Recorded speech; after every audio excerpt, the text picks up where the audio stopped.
The United Nations General Assembly was expected on Thursday to vote overwhelmingly to condemn Donald Trump's decision to recognize Jerusalem as the capital of Israel, in the rare emergency session of the global body.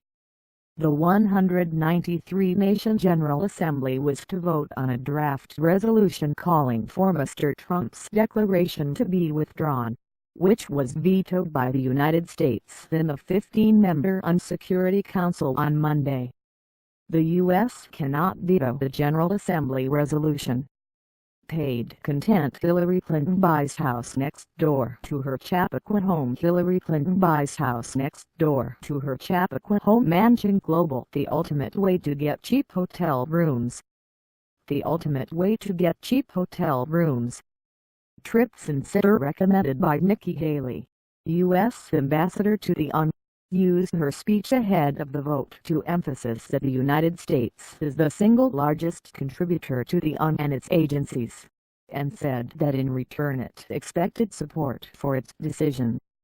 The arguments have already been made. The decision was in accordance to U.S. law dating back to 1995. The decision does not prejudge any final status agreement. The decision does nothing to harm peace efforts, she said. The United States will remember this day when it was singled out in the United Nations for the act of exercising our sovereignty.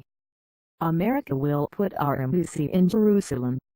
It is what the American people want us to do.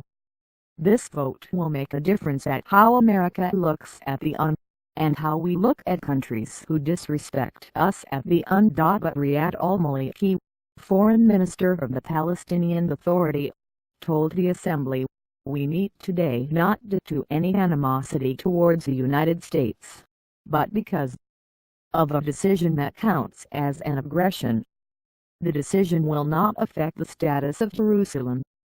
Rather, it affects the status of the United States as a mediator of peace."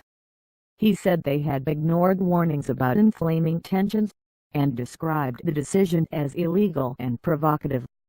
On the eve of the vote, Mrs. Haley had sent a letter warning countries against voting to censure the U.S., and said that the U.S. will be taking names. "The President will be watching this vote carefully and has requested I report back on those countries who voted against us. We will take note of each and every vote on this issue," she wrote. Mr. al-Maliki picked up on her words on Thursday, telling the Assembly, "History records names. It records names of those who voted for what was right." Mr. Trump also threatened on Wednesday to withhold aid to any country which defied the threats. But countries shrugged off the U.S. bullying tactics, and were expected to vote in significant numbers to condemn the U.S. action. The vote is non-binding, but carries political weight. Only 10 such emergency sessions have been convened since 1950, and the last time was in 2009, to discuss occupied East Jerusalem and Palestinian territories.